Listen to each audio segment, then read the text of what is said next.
I'm rolling right here. I'm going to make sure. Okay. This is it. We're starting. Now we're talking for real. We're real. Amazing. We're real boys talking. Ben, I thank you for coming on to a show that you know nothing about. I don't. I know the person who hosts it, and that much was exciting enough for me. But outside of that, I have no idea what's going to happen. I feel like it's going to be Survivor. Yep. There is a what is it called at the end? You get an immunity thing. What happens? Yeah. Yeah, you can win. I think you and I obviously both know everything about Survivor when we're like, you get an immunity thing at the end.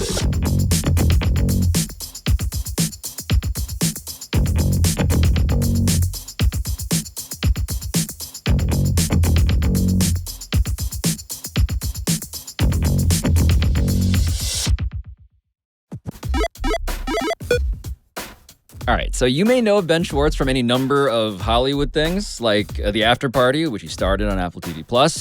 He's also the voice of Sonic the Hedgehog in the Sonic movies. He was also obviously this moron on Parks and Rec. Tommy T, you just missed the craziest of crazies. Clubs, girls, dancing, naked, mom, argument, police, fleeing the scene, hiding in a dumpster, coming here, crashing on your couch for a week because technically I'm homeless. Hey, mustache, I'm gonna hit the couch. You know where I be. Ben's also written for SNL and Letterman and Robot Chicken and many, many other things. But I find Ben most interesting because the thing he loves doing, and does as well as anyone I've ever seen, is what you might have actual nightmares about. Because Ben Schwartz loves running out onto a stage in front of thousands upon thousands of people with nothing prepared, nothing scripted. And he'll just improvise an entire hour-long show with his friends. Radio City Music Hall, make some noise for Ben Schwartz!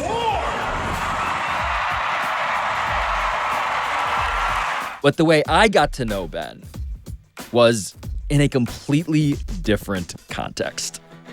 You and I got to know each other because in February 2021, we got really into NBA Top Shot.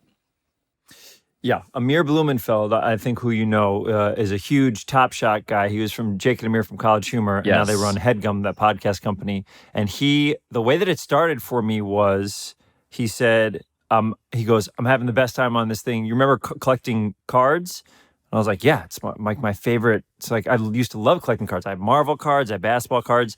I still collect. And then he's like, it's like that, but on the internet. For fans who got to witness LeBron James dunk against the Houston Rockets, it might have been a priceless moment. But for NBA Top Shot collectors like Michael Levy, right now that dunk is worth almost $400,000. They're called moments. Think trading cards, but entirely digital. I said, amazing. He goes, you got to buy this. You got to buy this Miles Bridges card. It's going up like crazy. You buy it now. I go, what do you mean? He goes, it's like stocks kind of. Yeah. And I was like, okay. I go, I like the idea of like opening a pack. And so he said, no, you got to. So I buy a Miles Bridges card for whatever. Immediately lose $100. Like immediately. The next moment lost $100. But then I started opening packs. And I loved that. And then instead of holding on to it, because who knows how, you never know when things are going to lose, I would trade immediately if I got a good card. And I was always able to break even. So like I made maybe $100 or $200, but like it was so funny the way that I got into it was Amir's like, you got to ride this, like almost like a stock. He's like, you got to get this Miles Bridges. And I got it and immediately went down the next day. Yeah, not a great investment, that one, it turned out. No, and I mean, listen, if you want to get Amir on this podcast, I think he has a lot of money tied up in Top Shot right now, which I don't think is going to be lucrative for him in the future. So part of the reason I bring this up is that big picture, I should say, that there was a report that came out this month that announced that 95% of people holding NFT collections, so non-fungible tokens, this is what Top Shots are. This is what we're describing, these digital trading cards, as well as like Bored Apes and so forth, all that shit. Yes. 23 million people, that's 95% of those holding NFT collections, had investments that were now worth $0. We got to get Amir on the line. I know. We got to get Amir on the line. Can you call Amir right now? I can pop him on there if you want. It'll take 1 second to get him on the phone. I mean, let's try. Do you want me to? Yeah, if we can put him on speaker. Okay. Let's just see what that's like. I'll put him on speakerphone. I'm on there you go. I'm on Pablo's show. Okay? Amir. He can hear you. Yeah. Amir, he can hear you.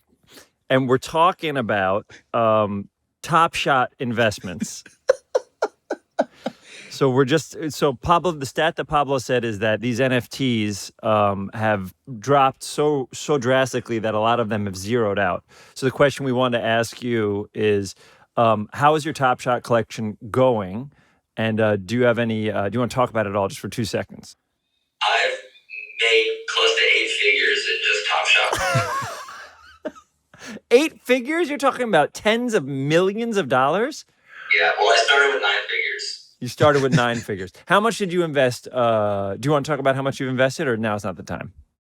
I'm on the toilet, but I would say I cryptocurrency, so I feel sort of justified in my position there. So I should say, Okay. Ben, it does look like angle-wise he is on the toilet, truly, just for the... You are on the toilet? Is this fine to... You are... We can take this out, I guess, Amir, but you look great. Oh, thank you. Yeah, I didn't know this was a live stream. It's not a live stream. It's not a live stream. It's not a live stream. But he may be... We can edit out. We can edit out whatever we No, want. we're not going to edit that out. He might be actually live streaming, though, into his toilet. I didn't know you were on the toilet. Not It is gonna kind of erase funny it. that you're on the toilet. It's sort of a metaphor for Top Shot. Is there anything you want to talk Yes, to Pablo? You love perfect Pablo. point. Perfect Yeah, I point. love this show, too. Congratulations. Good work on the new show. Thank you. See, Amir knows what it is. Ben...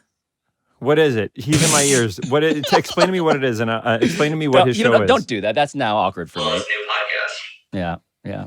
It's a new podcast. It's a new podcast. Okay. You want to plug HeadGum while you're here? It's okay. Okay. All right. Have a great... Thanks, Love you. Amir.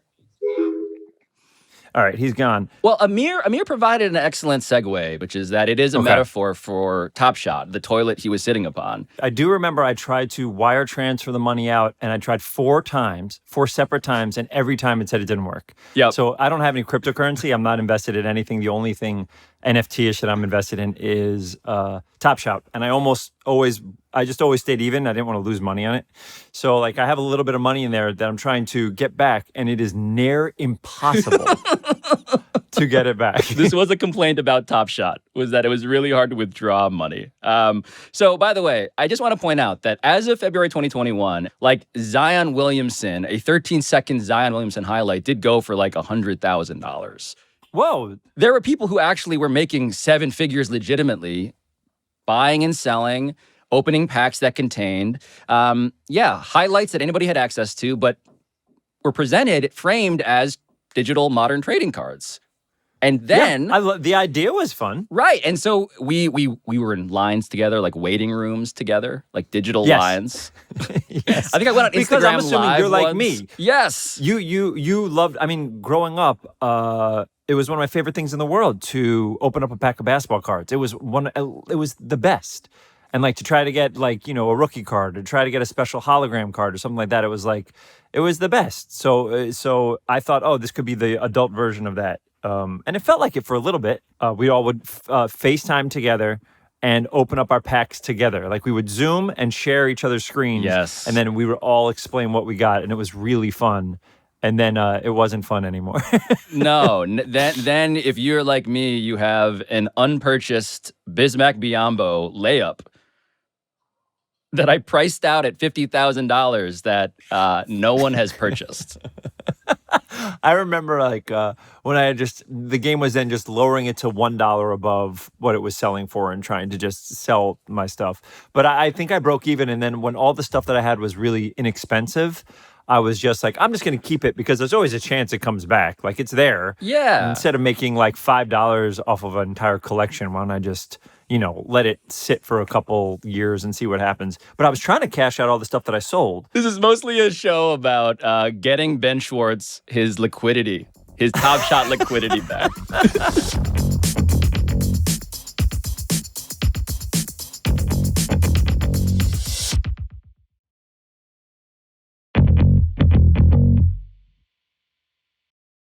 Wait, can I tell you? Pablo, I'm going to tell you what.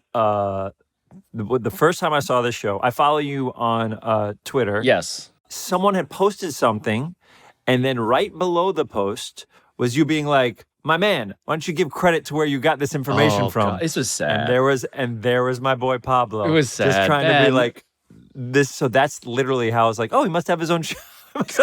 Show. I have, for And that's- everybody who has blamed me for over promoting this show, this is why I promote this show. What was it again? I was mad. This is even sadder. And now it brings us back to Hollywood, Ben, because I had my friend Stephen Glover, Donald's brother, right around Atlanta, all that stuff.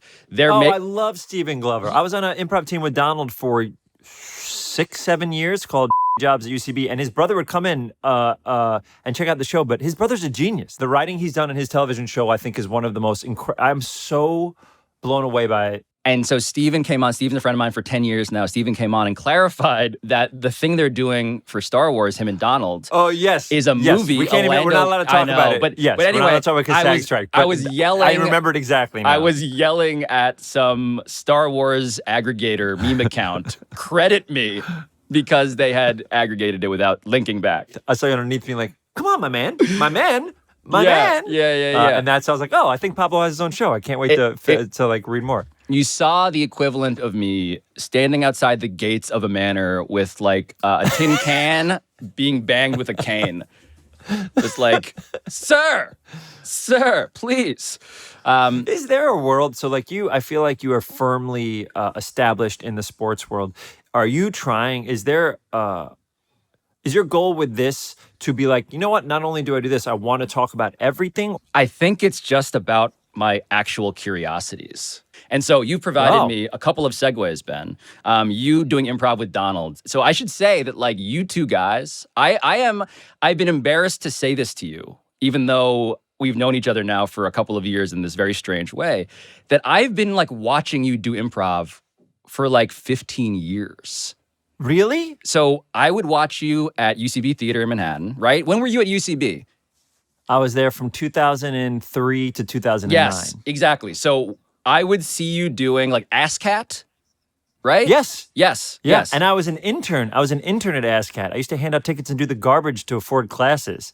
So I was watching you do improv then. In fact, I remember seeing Donald doing improv at UCB or NYU maybe. But the point is, I would say you and Donald are like, again, I haven't seen everybody, but you, Ben Schwartz, have a superpower. And the superpower is improv. You just sold out Radio City doing it. And I'm glad to now tell you that, like, I have many questions about the superpower that you have. So just to explain to people what improv even is, Sure. I feel like... long form improv. Exactly. So explain for people who maybe are kind of aware, maybe they've seen like Whose Line Is It Anyway, what it is that you do. Sure. So Whose Line Is It Anyway is a show that I watch coming up and I love so much. It's a short form improv show, which you do a series of games, and those guys are brilliant, like Colin Mockery and like Wayne Brady, all those guys I remember watching when I was a kid and loving. When I was in college, I did short form. And then when I graduated college, I started taking classes at the Upright Citizens Brigade Theater, which is a long form improv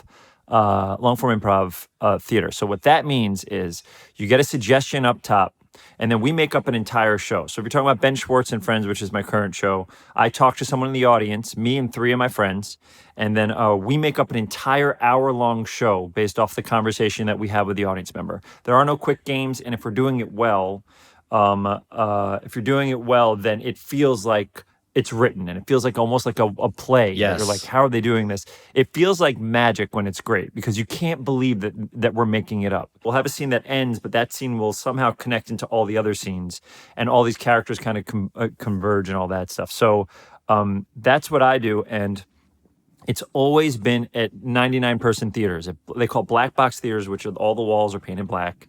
Upright Citizens Brigade underneath Christie's and stuff like that. And so it's like, it's done for 100. And what Thomas and I wanted to do when we were touring Middleditch and Schwartz, we wanted to show people that it doesn't have to be there. So we started doing Largo, then we started touring and doing bigger venues. And then after that, I did with Ben Schwartz and Friends, I started doing more venues and bigger venues. There was never the goal to do Radio City because it didn't seem possible. I'm even quoted on Pete Holmes' podcast as to say, like, he goes, you can do Radio City one day? This is years ago. And I go, no, I'm not John Mulaney. I can't sell out Radio City. And then, cut to literally a week and a half ago, we sold out Radio City. The first ever long-form improv group or improv group to headline that theater ever. So 6,000 people and every seat was taken up. So it kind of blows my mind. It feels too surreal to even compute. But what I'm starting to learn now is that by doing these shows for so many people, I'm introducing long form to thousands and thousands of people for the first time. It's crazy. It's been a very crazy and fun ride. And it's always kind of been on the side for my writing and acting. Like, this is the thing I do for fun. Yeah, you're it is a prolific my thing that I love. voice actor, witer.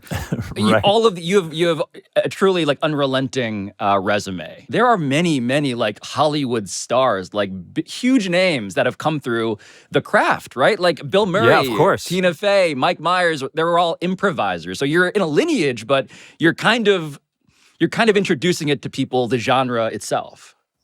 Yeah, you're right. Like Amy Poehler is the person who created the Upright Citizens Brigade Theater with Matt Besser and Matt Walsh and Ian Roberts. And so like those people to me are like icons. And they learned from a guy named Del Close in Chicago who taught Bill Murray and all the guys that you named. So it's like, you're right. It's been around, but it's never been toward to audiences of this size. So part of the reason why I love it is because it is the very thing that I think lots of people, including some comedians, I would imagine, identify as like an active nightmare.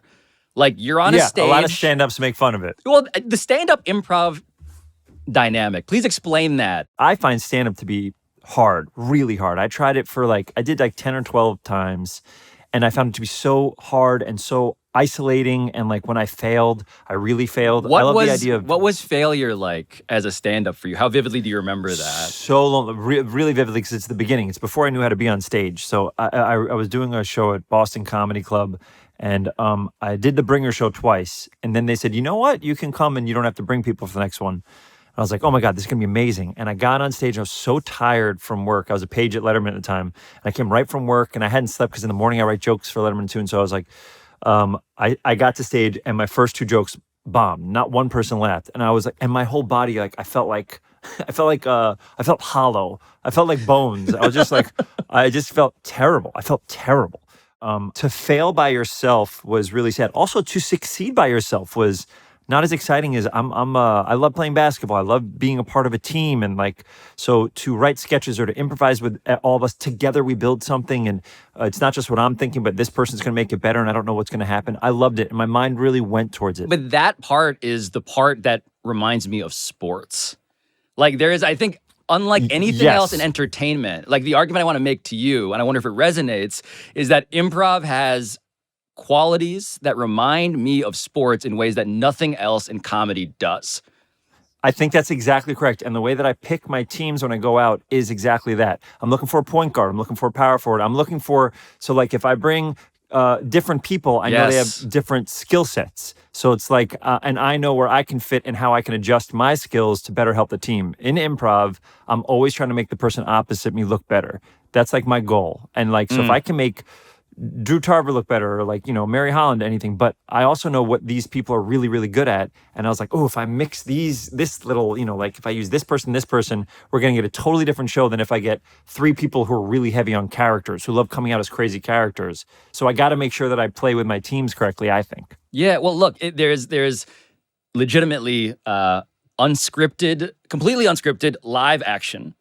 There is this team dynamic that you just described, but the idea of you trying to figure out, okay, to make the analogy to a basketball team, we need people who can move the ball. We need people who can finish an alley-oop, right? Like what you're really doing Absolutely. What you're doing there, which I love, is also like you're being very sensitive to ego. Right? Like on some level, ego to me is the thing in sports that is so complicated. Look at any locker room dynamic. That's what ruins dynasties as well as creates them, right? But for you, how does confidence and ego fit into how you do the job of professional long-form improviser? The best improvisers, the ones that I love the most, are the ones that can share the ball exactly. Everybody on stage with me is undeniably funny. Everybody on stage could be the leader of their own sitcom. Anybody, all those, they're all incredible. But for me, they have to be really good at exactly finishing an alley-oop. Or if this scene means for them to be the straight man, then they have to be the straight man in that scene. But if I take 3 people who are exactly what I say, if you have, someone can be really funny, but not the best person to play with because all they want to do is score.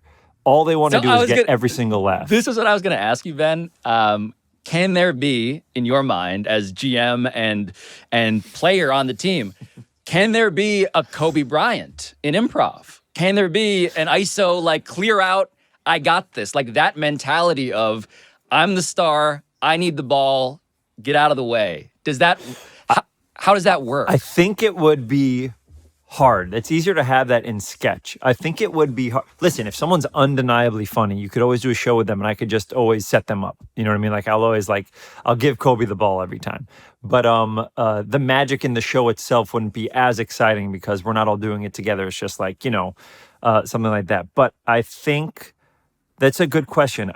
I think people could get in the way of the show when they're just looking out for themselves. I love sports and basketball and improv so much, and there's no place that combines the two. Like, I've been doing this for 22 years, and this is the first time ever that I'm talking to someone that like really wants to learn about it and also loves sports and can see. I love being on a team and completing something together. Because when I'm writing by myself. And when I'm acting, I think one of the things that I bring to the table is I love playing in a scene. I love trying to make the person opposite me look better. Whatever the scene needs, I can kind of help with, hopefully. But also, I like scoring too. So if I see a place where I could stand out or steal a scene where it doesn't get in the way of anything and it helps the movie, I'll see, I'll try to find that stuff too. My God, I can't wait to see which place rips you off and you being like, what the hell is going on? Don't rip this video off. Ben Schwartz says that Kobe Bryant never would have made it in comedy. That's me.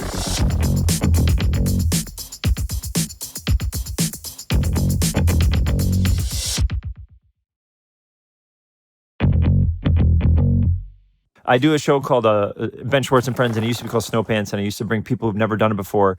The best performer in Snow Pants was Blake Griffin. He did it 3 times, and he was unbelievable at long-form improv. Wait, so follow-up question, because I've heard that Blake Griffin is like the funniest athlete, but I've always assumed that we're grading on a curve, right? It's like, he's funny for an athlete, right? But you're telling me that... We did a show, and Zach Woods was there, who I think is one of the best improvisers ever. We did a show, and it was either his first or second time ever doing improv.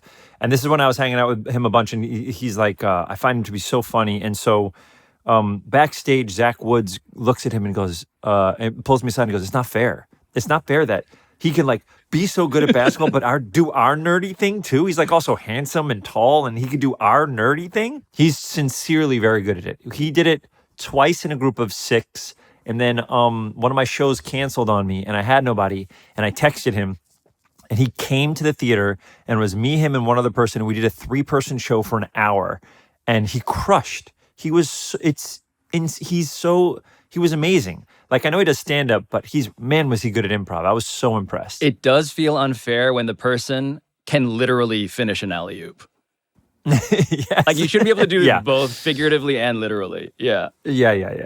That I agree with that. Give me, though, what it's like to listen while you're doing this. Because to me, I'm trying to the other reason I'm fascinated by you and improv is because I think anybody who communicates professionally in any way, if they're curious or want to get better, watching you work is such an interesting thing. Because what I watch you do is actively listen. I want to make this kind of more specific because you're generally describing okay, how do I create architecture out of utter chaos such that by the end of this thing, there's some sort of through line or narrative or callback or breadcrumb that I've dropped that I then pick up later. What that tells me is that Ben Schwartz is listening with bat ears all of the time. Listening is the biggest thing. You have to listen and you have to be okay with what happens sometimes is it's called initiation when I start a scene. So let's say with me and you, one of the scenes that I'm starting is I have no idea. Let's say it's we're about to play basketball together, or I'm drafting my basketball team, and you want to be picked or something like that. And I'm like, okay, who do I want to pick? Me starting it being like, okay, so all right, so there's only one. We can only pick one more person, and then you're on the line, trying to be picked or whatever. And I'm trying to figure out who it should be. So that's initiation. Me starting the scene. Someone else can come in with initiation as well. And this happens all the time because when 2 people come on stage, they both have ideas. One of them has to just shut up and let their thing go. Exactly. Because whoever talks first wins. So if I have the best initiation in the world, I'll let it go because this person started and I want to say yes to whatever they're saying. I want to show them I got their back. Whatever they say, I'm going to jump on. I'm not going to make it this, if that makes sense. So what I'm doing is I'm listening always. And also if I have initiation in my head and it goes somewhere else, I let it go wherever it goes, wherever it feels like. But also on the back line, I'm thinking when I'm interviewing the person in the beginning, I'm listening and I'm trying to take nuggets that I can use, like characters or places, or just feelings, or them just understanding what the audience is laughing at.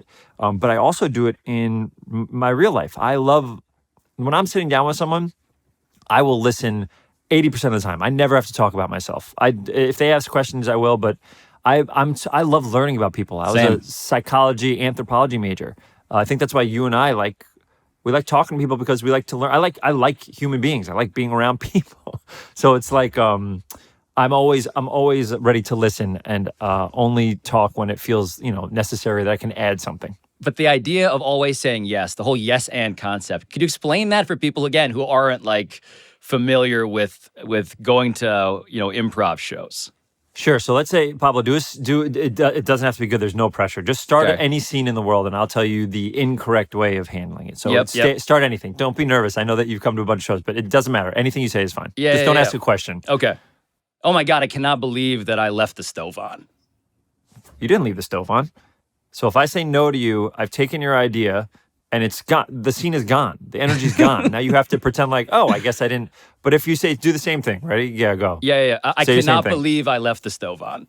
Oh my God, I had pasta on there. How long has the stove been on? Like, so now it's like, I take your idea and I'm explaining like a pasta on there. Now slowly we're gonna find out why maybe we have a big date tonight or something like that. But now we're slowly building a scene together. And as we keep adding, you would say something, we're adding it, and now we can play with something. We find what is called, and I think this is what you're referring to, we find the game of the scene. Yes. So within the scene, we find the game of the scene. So the game of the scene may be, if we keep going, oh my God, I had pasta tonight, and you're like, oh, it's gonna be, you'll be fine, dude, it'll be fine. And it's totally burnt. Like you can make it into blank. So now it's like, how do we turn this bad thing into a good thing type thing? Yep. But saying yes to it and adding to it gives us a place to go and build the scene together. Saying no to an idea stops it and makes your partner feel stupid for offering an idea.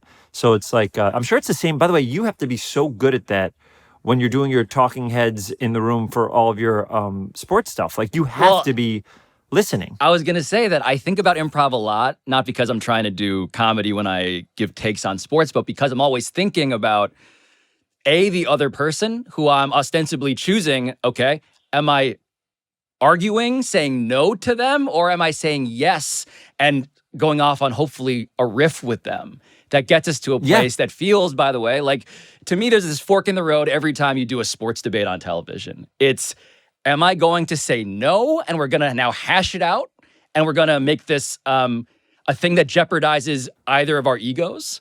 Or is this going to be a thing in which we're going to find the game of the scene in which but now we're building on this mutually. And part of me feels like, again, Stephen A. Smith says no a lot, right? In his scenes. Yes. And he's the greatest. So I don't want to say that's how you do it wrong. But I always love when there's the waterfall cascade of just and now we're just making jokes that build on each other. And that part, it's the best. But you're describing, I think, a generosity that I think of, that I aspire to in conversation as a human. Like, I'm not here to just be a yes man, although we are literally being that in this context. I think about it being sensitive to how this can be really fun for every person in this room. So what was your what was your statement, your mission statement, your Jerry Maguire mission statement when you started this? Yeah, I wanted to have fun with people that I like and people that I find interesting. And so the reason I'm having you on is not, you don't need to be a psychoanalyst to realize why I'm particularly interested in how you do what you do, because that's the version, that's the spiritual sort of North Star that I have is I want to spontaneously do stuff that feels to people wow, that's a high level version of me with my friends, talking friends. Or in Amir's case, literally literally, honestly, shitting. Yeah. Yes. I can't imagine he won't text me and tell me, please don't put that on the air. but give me the sense of what it feels like when improv is going well. Because there's no net, right? This is the other thing about improv, why I'm obsessed with it kind of, is that there's danger. There is great danger. You don't have a script. Even if you do a play, right? Plays are very scary for actors because they're live performances, but they're literally scripted performances. In this case, there is no net. And so when it's going well, what does that feel like inside of your brain that is processing quite a bit that people are not necessarily hearing? It's amazing. The biggest thing is, and I think it's something that you do incredible with, is you have to be in the moment. You cannot be thinking of anything else than what is happening in that very moment, because you'd lose track of the whole show and there's too much to juggle. So it's like, when it's going well, it's just the best feeling. It's like you're getting our laughter when we have shows is nonstop. It's every couple seconds, every 5-6 seconds. It's like if we're doing it right, they're just rolling, and we're just rolling. It's a crazy feeling. But when I did Radio City, Josh Groban has done great singer, has done Radio City a bunch of times, and he's like, he goes, I can't believe you're going up there with nothing. Like you're going up there with nothing. What's throwing up a brick in improv like? Oh my God, it's terrifying. I feel fortunate that it hasn't happened in a long time, but if you have a scene that's going poorly and you can't get out of it, like it's just, nobody's really, like back in the day, man, it would happen all the time. We'd be in a scene, the audience isn't laughing, it just feels like work. It feels like hard work. You're just like trying to find anything to make anybody laugh or care. And then you're trying to also, if a scene's going poorly, you're trying to find any button to get out of it. But I have such skilled improvisers with me that someone always makes it hilarious. That's where having like Kobe skills helps. Someone is just so funny that they can make that scene have enough comedy to keep it alive or to give me a place to get the hell out of the scene. Do you know what I mean? Yeah, I was thinking of a quote from the NFL this past weekend. So the Bengals are terrible, and their star wide receiver, Jamar Chase, is being interviewed after the game. And he's like, is it frustrated to not be as open this year? And his response is... He's always open. Nah, I'm open. I'm always open. I'm always open. And the idea of like... So I should retract my previous statement, right? Like, there is a safety net, and it's your teammates. It's having a guy who you should theoretically be able to just throw it to, even if he's super covered, like wildly, seemingly inaccessible. You just know you can throw it in his direction generally. That's right. Help me. That's exactly correct. It's like help. And also, I'm that person that helps somebody. So it's like, it always switches. It's like, okay, what are we doing here? Let's figure something out. You know what I mean? I'm sure you're live editing all the time.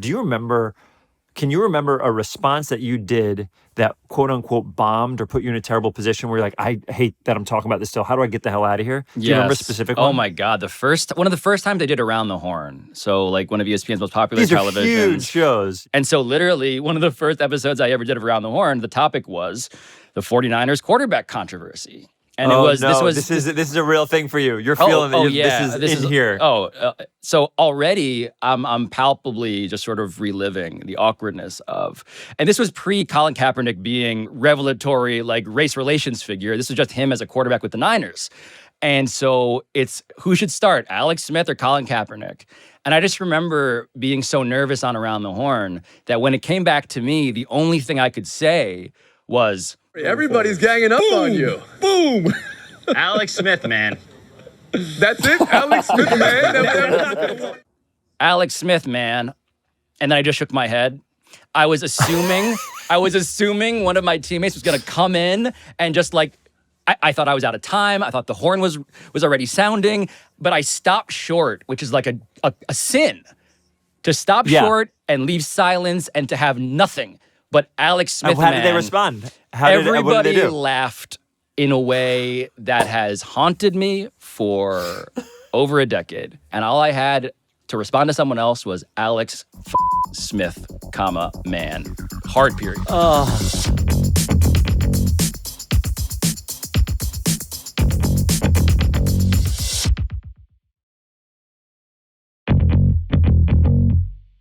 How do you deal with a public failure? And then I remember one time, Sarah Silverman came up to me after a show and someone said, Ben, you had a great show.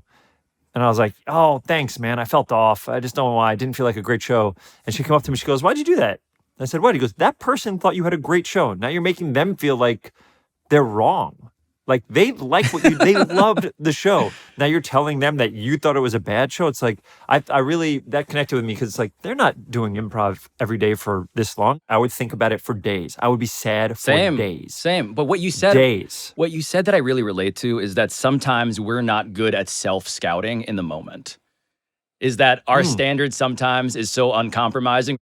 I have such a standard for what I'm doing that I will notice something that is off, and I will let it infect everything such that the entire experience was poisoned. I think it's insecurity, I guess, or something like insecurity masquerading as just being, f***ing Mamba mentality. Like, if I don't think this is good, it's not good. In reality, you're probably too mean to yourself.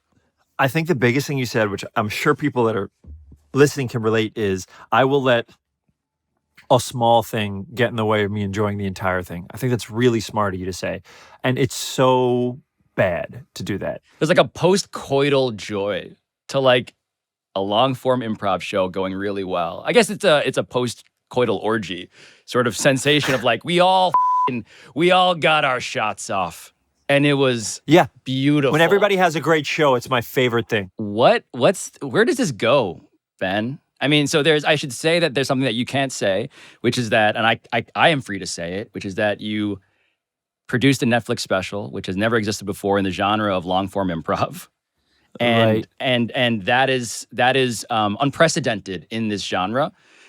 What do you want to do next within the world of improv specifically? Like, where does this go? It's crazy because it's the thing I do for fun. It's like the fun things. There's no end game because also there's never been the stuff that I'm doing with this tour hasn't really happened before. People don't do long form improv in 3,000 person venues and stuff like that. So it's always going to kind of be the thing that I do for fun on the side. So like my writing and my acting takes precedence. Writing, acting, my real life stuff takes precedence. And then if I have time, I want to make people laugh as much as I can. I want to get on stage as much as I can. It brings me such joy and I feel like it keeps me sharp. But there isn't a thing. Maybe I'll record some more Ben Schwartz and Friends. I've been slowly recording all the audio of all of my tour shows. That's kind of a secret. But it's like, so I have it. So I could release it as like a Patreon thing or as a podcast. I could do that. So I own my stuff, which is great. But I don't have any video. I don't have an end game yet. I have some ideas, but I don't have an end game. And I just want to... I was talking to someone the other day being like, how old can I be till it's not cool for me to be like a wizard jerking off a dragon on stage? That was my last. That's not going to happen. That was going to be my last question for you. That's a great way literally to that end it. One. It's like I don't know how long. Also, I don't know how long people are going to keep. People are selling these venues out. Like I'm selling these out. How long is that going to go on for? I have no idea. Wait, what you are concerned about at the very end here, Ben Schwartz, is that your improv career is a lot like NBA Top Shot. You did it. You brought it all back together. You crushed it. You belong on stage. You belong on stage. Wait, is there going to be a moment when I'm on stage when my Jalen Brunson reverse layup is worth 0 cents? Well, I should say that at the very end of the show, we go around the room and we say what we found out today. Great. So Ben Schwartz, what did you find out on Pablo Torre Finds Out? Wow, what a great question. I found out first of all, I found out that you're a fan of comedy and improv. That I had no idea about. That you're really here to like show people what you can do as a intelligent Filipino gentleman who loves sports and also comedy. You want to express your passion in the way that you want to express your passion. You want it to see what it feels like when you have total control. What did you learn today, Pablo? I learned today. Oh, also, we learned what Amir's toilet looks like. We did. We learned that Amir Blumenfeld will let us record him while he's taking a We got it. When we stop recording, we got to call him and see if he's okay with sharing that because, I mean, that's obviously going to be the clip you post. I was going to say, we're gonna circulate that widely. Yeah. What I also learned is that, I don't know, I feel like I kind of want to put a quarter into the Ben Schwartz improv monkey machine and just like, sing our theme song, Ben, sing us out. Can you do that for us? Absolutely. What's the name of the show? Oh, God. It's Pablo Torre Finds Out. I hate you. I deserve that, but I hate you. Okay. Ready? Yep, go ahead. Pablo, will you join me? Perhaps. We'll find out. There you go. That makes sense. There's a lot to find out in the world. Who you gonna call? Who knows the answers? There's a lot to show up to today. Who you gonna find? Pablo Torre. What do you think about that? You are somebody that I greatly admire. So sincerely, thank you for plugging in a microphone and doing this with me, man. Thank you, man. Bye, buddy.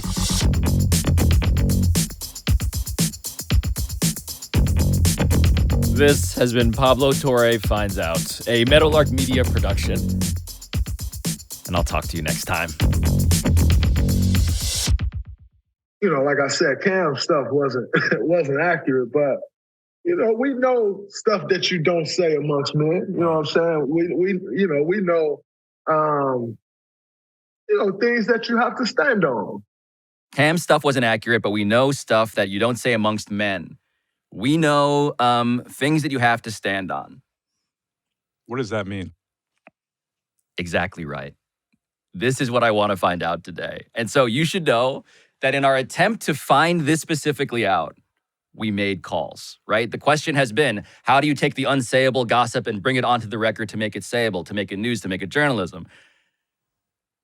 We made, here at Pablo Torre Finds Out, more than 24 calls. We reached out to more than 24 people in and around this story to attempt to investigate the text message that you got at our dinner.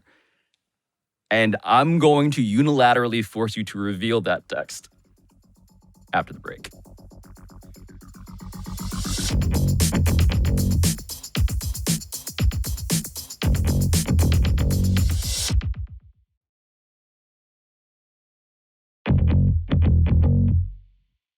The question that has been raised repeatedly now of what is the line?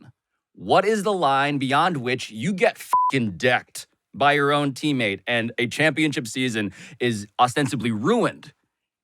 That's a story. And so here at Pablo Torre Finds Out, Ezra, we are trying to do what you think is impossible. That's a story or that's rumor mongering? Well, this is the thing. How do we take the rumor, which is to you unsayable gossip, and bring it onto the record to make it sayable and reportable and news? And so we tried. We really did try here. We requested interviews with Jordan Poole and Draymond Green. How'd that go?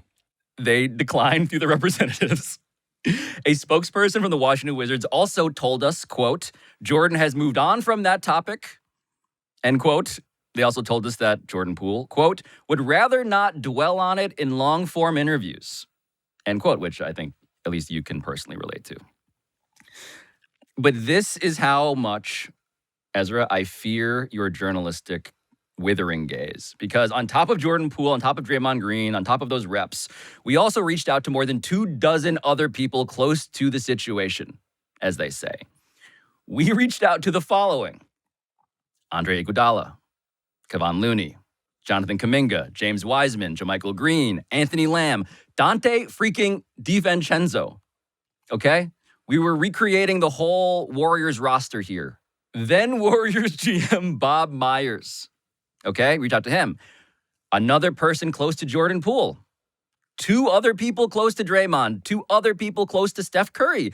2 assistant coaches, a player development coach, a player personnel official, a team development official, a team attendant, a physical therapist, a security guard, an equipment manager, an intern, TMZ founder Harvey Levin, and Zaza fucking Pachulia, a former player who now works with the Warriors, Zaza Pachulia. We reached out to him. This is a we didn't start the fire level list of people who would not go on the record with us because this story is, I guess, too dangerous to talk about on the record for these people because it's too explosive. I don't know. No, but really, what does that say? You reached out to 25 people. They all said no. What do you believe is the reason why no one would talk to you? Do you believe there's a clear organizational mandate, which would make sense, that says you never talk about it? Like, do you think even people weren't talking to you off the record? So, like, what does this mean? I think it means that on the one hand, yes, the Warriors and the Wizards, both organizationally, wanted this story to go away. They have no incentive to dredge this up for our yucks. But secondly, I think it speaks to the gravity of what actually happened. And so here we are, right? The moment of truth. Because Ezra Edelman, Academy Award-winning documentary filmmaker.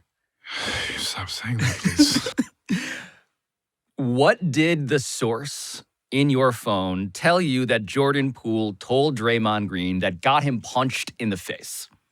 I don't know that I even feel comfortable saying that. You saw the phone. You saw the text. So why don't you tell me? Fine. Okay, here it is. You're an expensive backpack for 30, is what was said. Say that again? You're an expensive backpack for 30, is what Jordan Poole told Draymond Green that got him punched in the fucking face. So when you saw that text, what went through your mind? I was electrified. Why? Because it felt like looking at the Ark of the Covenant. Oh, please. I'm not kidding. I'm an NBA fan. I'm somebody who makes a living based off of like following things down rabbit holes. And when I saw that, I realized two things. Number one, I cannot believe this has not been reported yet. And number two, holy shit, now I know. It's a mystery. It's an active mystery that has never been articulated despite everybody gossiping about it, despite it changing, Ezra, literally the fortunes of a multi-billion-dollar business. This text, that line, those words, you're an expensive backpack for 30, is what we now believe is explosive enough to be the thing that set off Draymond Green. How long after reading that text, in matters of seconds, minutes, hours, did it occur to you that I think I'm going to do a podcast about this? 0.0001 seconds. But it was because I needed to track it down and I needed to translate this. We still need to translate this, right? Like, you're an expensive backpack for 30. Let's diagram the sentence. 30 is who in this case? Steph Curry. Yes, that's right. Number 30, number one in your heart, Steph Curry, is the 30 in question. You're an expensive backpack for 30. Expensive. Like, this is not like, oh, this is like Louis Vuitton. This is Draymond Green making $25.8 million a year expensive. And contextually, knowing that there's a lot of money issues surrounding the Warriors and that Draymond Green was going to be up for a contract extension after last season. Yes. And Jordan Poole was also going to be up for a contract extension. Yes. The idea of money was swirling in the air. It was the thing that Draymond Green, I am told, was actively worried about, insecure about, anxious about. Draymond had told people, I am told, that he believed last season would be his final season in Golden State. This was going to be his last dance. And here was Jordan Poole, the guy about to take his money in the zero-sum game of Joe Lacob, owner of the Warriors, pockets. The thing that he had earned as the best defensive player and anchor, a future Hall of Famer on this team. So, expensive. Backpack.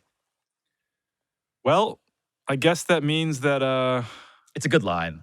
Steph's been carrying him. It's a good line. It is a good line.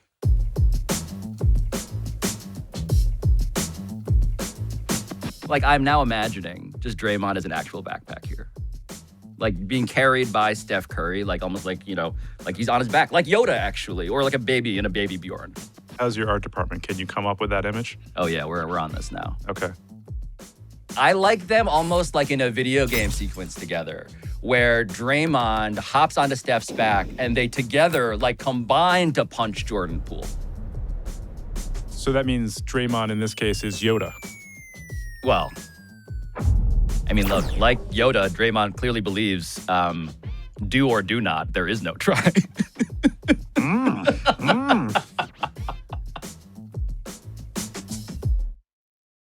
I do, by the way, I do think the analogy of Steph Curry being Luke Skywalker is not a terrible one. I agree. He definitely is a practitioner of the Force. He definitely is a force for good. Yep. In our league and in our world.